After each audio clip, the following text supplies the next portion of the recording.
Dewi Sinta, Mas Afan, Wasik coy.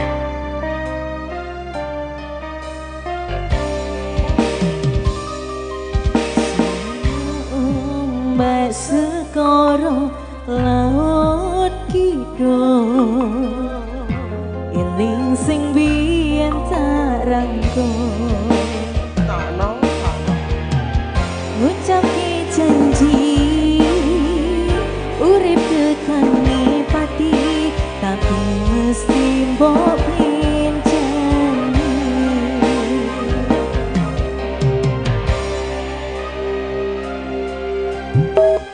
Barengmu dan sengini aku lungguh dhewe, bayangke sliramu sing ingkini.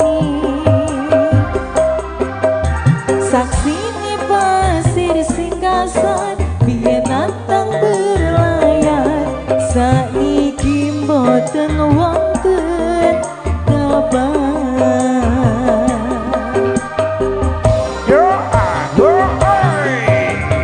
Banyune pasang ngantem banter waktu karang, ngancani aku rakit kenangan.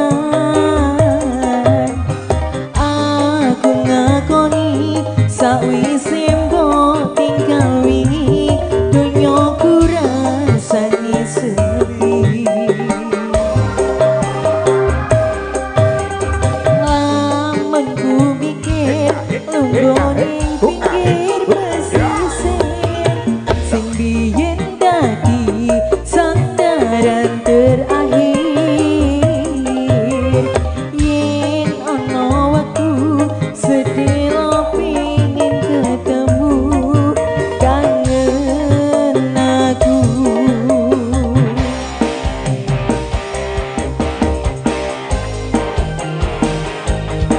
Cekak laut kidul ngono, Dek. Ayo, Ayo.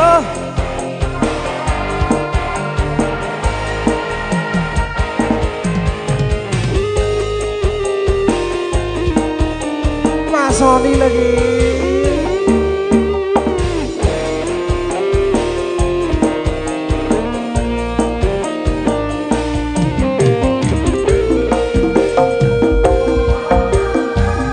barengimu terus ringi, aku lungguh dhewe, bayangke sliramu sing ning kene. Saksine pasir sing kasar, biyen nantang berlayar, saiki mboten wonten kabar.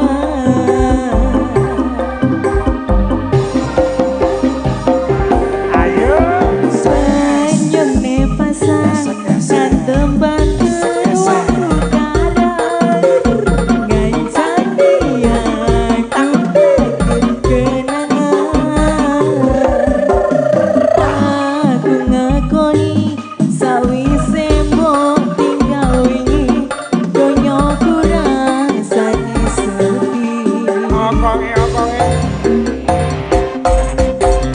Lamun ku mikir lungguh ning pinggir pesisir, sing biyen dadi sandaran terakhir. Yen ana waktu sedelo pengin ketemu, kangen aku. Swara ombak segara laut kidul, eling sing biyen tak rangkul. Rumah saku kok tekak laut kidul ini apa tuh?